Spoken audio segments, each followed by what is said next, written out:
Welcome to the School of Wordcraft and Worldmancy. This is Feedback Frenzy. Hello, everyone, and welcome to WriterGreg Schoolcraft of World. Hi, everyone. Welcome to WriterGreg School of Worldcraft and Worldmancy. It's time for another Submit Saturday article critique. Thank you so much for being here. And today we are having an article here by Dazzlinkat. It is the Battle for White Mountain. All right, so we're going to just start and take a look at it. I'm going to actually do something different. I am going to zoom out to take a look at this and just, take an overview of the content, an overview of the appearance of the article without being influenced by the actual content itself. So this is just an interesting way. Okay, we got the header, the title, we have the introduction. We're using the story hook. We have some side information, prelude, the battle, the aftermath. You know what? That's great, straightforward information to have for a battle. So yeah, and it looks good. The background is like, if I stare at it and cross my eyes, I might see magical images. Never could do those. To my ever shame. All right, I really like this graphic that you have here. It's probably a real one somewhere, but this is a very nice image that you have here of a relief of I don't know what you would call these, but it's pretty. Battle for White Mountain. Okay, then we have see here, this by JDG, because this I think is a great use of an image, and you're giving it a title.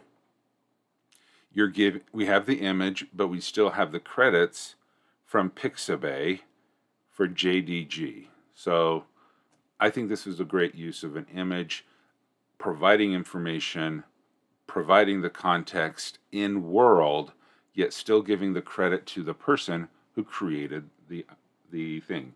Belligerents, leaders, contingents, and casualties. It looks like the wall from Skyrim where the blades are. Oh, sorry, I didn't provide the link. Thank you, Dazzlecat, for providing the link. Got to remember to do that. All right, so let's get into the reading of the fiction that starts us off here. There we go. Hoikem's father poured the whiskey down his back as he sat naked on the riverbank. Now, if that isn't an opening sentence, I don't know what is. I hope I'm Hoikem's. Joachim's. I don't know why I'm giving that a y sound, but Joachim's father poured the whiskey down his back as he sat naked on the riverbank. Tears streaked down the young man's face as the hard liquor flowed over the open wounds that flayed his back. The imagery. Please, Joachim. His father kept pouring more whiskey over every lash mark to cleanse the wounds. This is why we keep our ways secret and hidden. It's why we pretend to be them when we are among them. But did you have to tell them I had fanciful ideas? Sprinters and marchers, time is up. That I was a dreamer who still went to church every Sunday? Joachim nearly spat out the words, even as he fought back the sobs his body cried out to make at the pain on his back. Cried out to make at the pain on his back. Fought back the sobs. It's a little awkward there. I had to. They would have burned you at the stake otherwise. Better to die as I truly am than live a pretend life. His father sighed and corked the bottle. I'm afraid the The word that can be removed a lot. I'm afraid this will be the very last time I will be able to help you, Hoikum. He placed a satchel, stuffed as full as could be, next to Hoikum. How you choose to live is entirely on your shoulders now. The elders have decided, and I have your brothers and sisters to protect. And so I am banished? Yes, I have already removed your marks. The older man took a deep breath and patted the satchel. I have a pouch of coins in there. Your mother packed your books, clothes, and what she could in there. It's not much, but it's the best you can do, despite the one rule. Grow wise and live free, Yoakum. He clasped his son's shoulder one final time and stood up. I still love you, my son. I hope you make yourself a good life.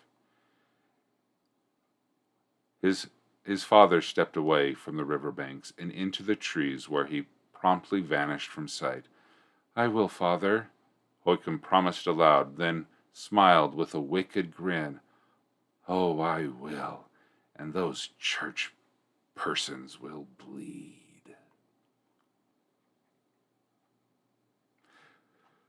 Wow. Okay, see, this is a hook. This is Welcome to the flash Sprints fiction. and Marches. Hey, Master Black, 93. Thank you so much for the follow.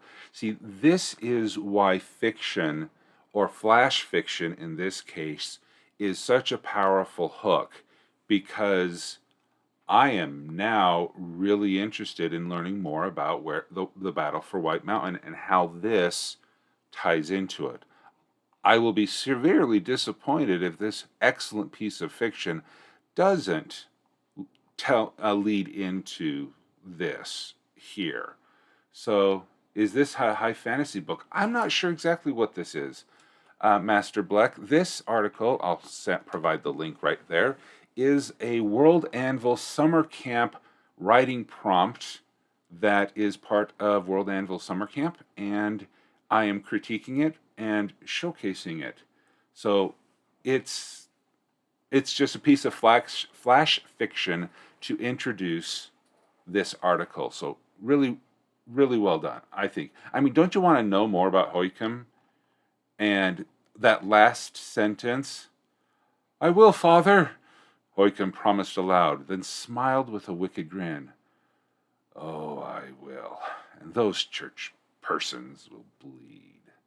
Yeah, and Dazzlinkat, who is chatting over here, is the author of this. This is for the wiki for my world, where my Morpheus series takes place. Yep. Wicked. Did I say wicked? Okay. Prelude. Now we get into the article itself. Holy Roman Emperor Matthias ruled that what was predominantly Roman Catholic lands. Even so, there was a very large Protestant population, granting varying degrees of religious and political freedoms. Things were peaceful under his rule. In 1617, Hoikum worked as a third junior valet to the emperor, magically disguised as the young son of some prominent noble. Okay, good. Okay, you're telling me more about Hoikum immediately thereafter. In the second paragraph, close enough. I'm now happy that the Hoikum that we learned in the fiction, the flash fiction, we're now learning about his role in the prelude to the battle. Cool. Sprinters and Marchers, go. That young son was now dead and buried in a ditch. With his disguise intact, Hoikum began to poison the emperor, slowly at first, then more and more, so as to mimic an illness. Okay, this guy's already, he's a piece of work. As the emperor sickened, despite all medicines and prayers the clergy could do, his cousin Ferdinand was named as his successor, both as emperor and king of Bohemia. Ferdinand was a devout Catholic who had not been shy about purging Protestants from his duchy, making the Protestant lords very nervous. Huykem used his magic to cast whispers that fueled Protestant fears of what Ferdinand would do to them when the emperor died. He also cast whispers upon the Catholics, stirring up their purity fervor as well. By the time Emperor Matthias died in 1619 and Ferdinand became the new emperor, tensions were high. Again, really good tying the fiction into this. The biggest tension was that Bohemian nobles had been allowed to form their own electorate to choose their next king. Upon Matthias's death, they choose Frederick V, a Calvinist. One of two, okay, Calvinist versus Lutheran, okay.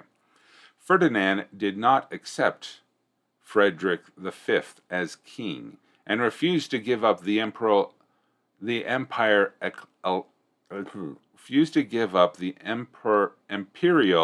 electorate, voting him as emperor and king of Bohemia. Okay. In 1620, Ferdinand was now fully established as emperor. He set out to conquer Bohemia and make an example of the rebels. Led by Field Marshal Tilly, a well-decorated general, they defeated most of western Bohemia. The imperial army made up of imperial forces, the Catholic League, mercenaries, and Spanish imperial forces serving as mercenaries headed to Prague, the Bohemian capital. Okay, see, yeah, I'm really liking this. Yeah, Huykem needs a pronunciation pop-up. Yes, he does. And I'm sorry for butchering that name. And it's interesting with the historical fantasy world, or a twisted history, as you're calling it. I don't know what's true and what's not. Was there a Frederick V? Was there a Ferdinand that was emperor and king of Bohemia? Just interesting. I don't know if you need a whole section at the bottom saying actual person, fictional person, person. You know, I don't know if you need that, but I'm curious. The Bohemians set up defensive positions to try and block the imperial army, but the Imperials simply went around them. Actually, the names are real, except Huykem. Cool. Prince Christian of Anhalt force-marched his men to get ahead of the Imperials. When they reached White Mountain just before Prague, it was not really a mountain. They reached White Mountain just before Prague. It was not really a mountain, but a low plateau. It was advantageous ground to be there, but there was little time to set up defensive works. Okay. Despite Huykem's best whispering spells, enthusiasm to fight was low on both sides. The Bohemians had already lost nearly 10,000 men in previous battles in western Bohemia, saw little chance of victory. The Bohemians, having lost, okay, that was a really long parenthetical, but the Bohemians saw little chance of victory. You know, and that's a good. Sometimes when you have these really long parentheticals in the middle, for clarity's sake, it may be more clear. Clarity's sake, it might be more clear just to say the Bohemians saw little chance of victory as they have already lost nearly 10,000 men in the previous battles. So this is a matter of style, of choice, but for clarity's sake, in nonfiction, I would recommend reducing the amount of long parentheticals in the middle of the sentence, because the Bohemians saw little chance of victory, having already lost, is much more clear than the Bohemians, the subject, having already lost 10,000 men in a previous battle in western Bohemia, Saw little chance. Wait, what? What saw little chance? Oh, the Bahamians. Okay. And so it's the more complicated the sentence, the more difficult the more difficult is for a brain to be able to to comprehend that sentence in its entirety. The mercenaries on both sides had not been paid since the conquest began. Winter was coming, and not even the imperial forces, with several winds under their belts, wanted to fight in the cold weather. Okay, now here is an example, again in the same paragraph, where I think the parenthetical is fine where it is. Winter was coming, and not even the imperial forces, and I don't know if there should be a comma there, because this phrase, with several winds under their belt, wanted to fight in the cold weather. Because I can read the sentence without what's highlighted, winter was coming, and not even the imperial forces wanted to fight in the cold, wet weather. So this phrase can be completely removed, and it does not change the meaning or context or anything about the sentence. It just removes a little bit of information. So I believe that forces, comma, and you could leave this here because it's not too long, and it does add the information about they've won a lot. Okay, so that's a nice short one, and your mileage may vary on how long you want to do it. So it's not a strict rule to get rid of parentheticals. It is because here, before the parenthetical phrase, you have a lot more information. This sentence, you only had 2 words before going into it. So maybe that would be a good rule of thumb. You shouldn't use a parenthetical when only the subject of the sentence is used before it. Here, you have a lot more. You have, winter was coming and stuff like that. You have you're providing a lot more information before you do the sidebar of the parenthetical.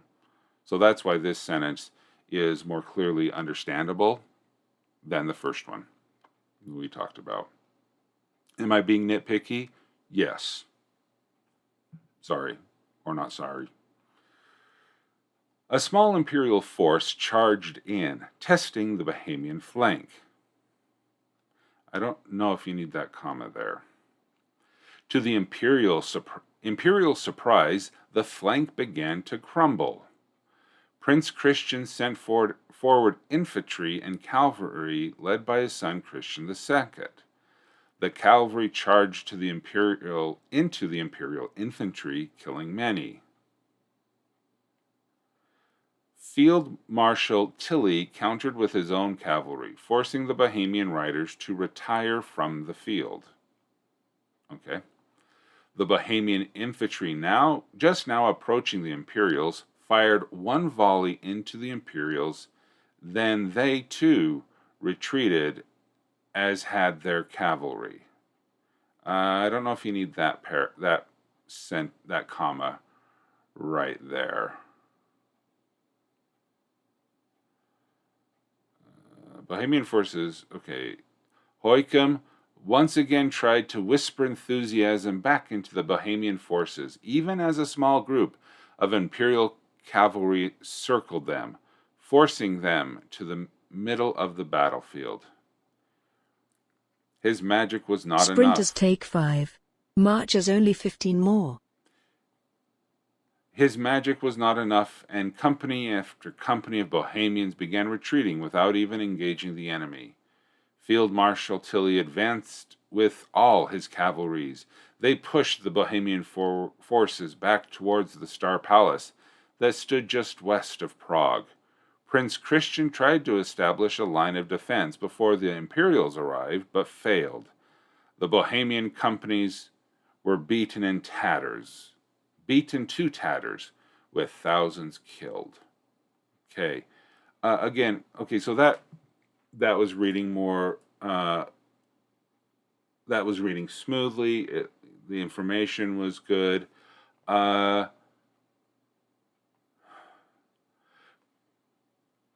Commas are a tricky thing. When to add them and when not to add them. And sometimes there's reasons to add them, and you have multiple reasons to add a lot of different commas into the same sentence. This sentence here, 1, 2, 3, 4, the comma war is real. Yes, you have 4 commas in this sentence, and it's a line and a half long.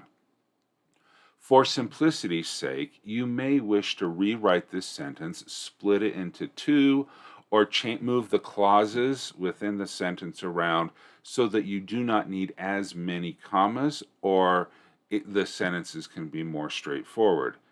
In this case, I'd go to the one idea per sentence. We have the Bohemian insurgency approaching the Imperials. They fired one volley into the Imperials, and then the Imperials retreated.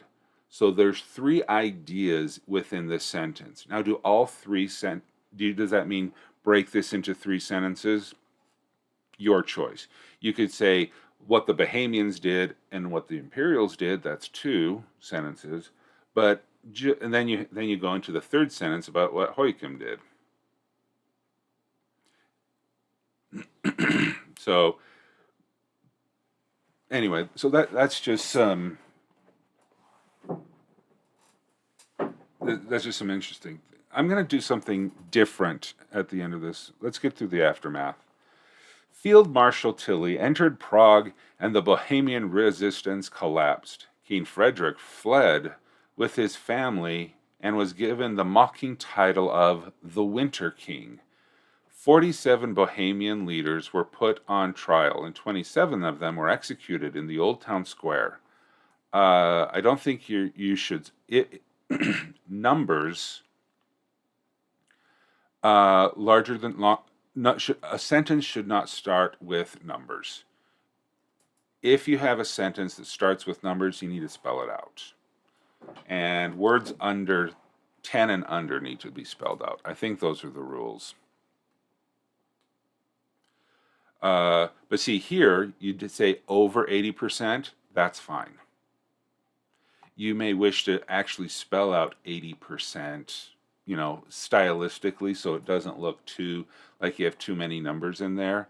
So that's a style choice.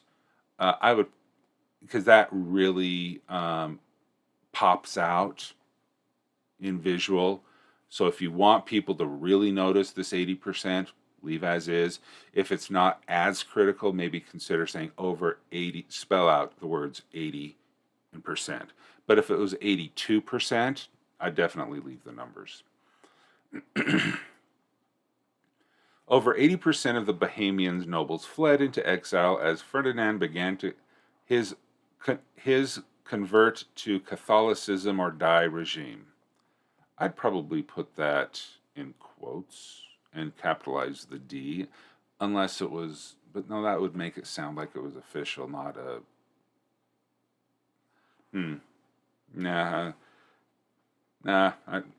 I can't think of a better suggestion. I'd probably leave that. This battle drove the decline of the Czech language that was slowly saved a century later.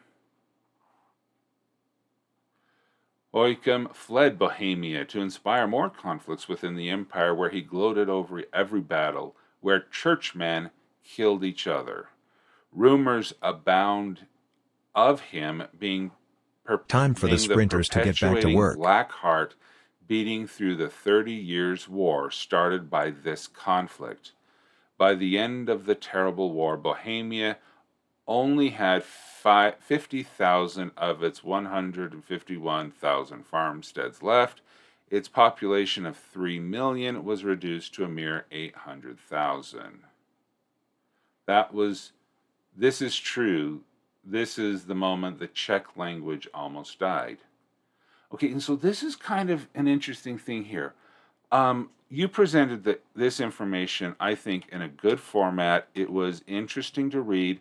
And the fact that I didn't know what was true or what was fiction, I think is really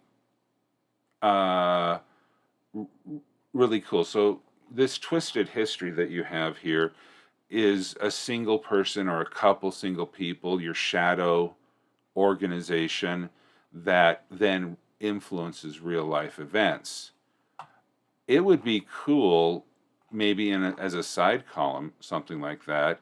I mean, because you have White Mountain near Prague, Bohemian Confederation. I don't know. Do you want to have a disclaimer, or you can say, learn real world history or something? Not a disclaimer. That sounds bad. You could have something that says, "Hey, this was real." To learn more about the Bohemian, please visit this Wikipedia article page. I mean, that's kind of silly. Okay, so one thing I want to do is I'm going to take this prelude. And my favorite website during Game of Tomes is this word counter. So I'm going to remove prelude. I'm going to remove battle.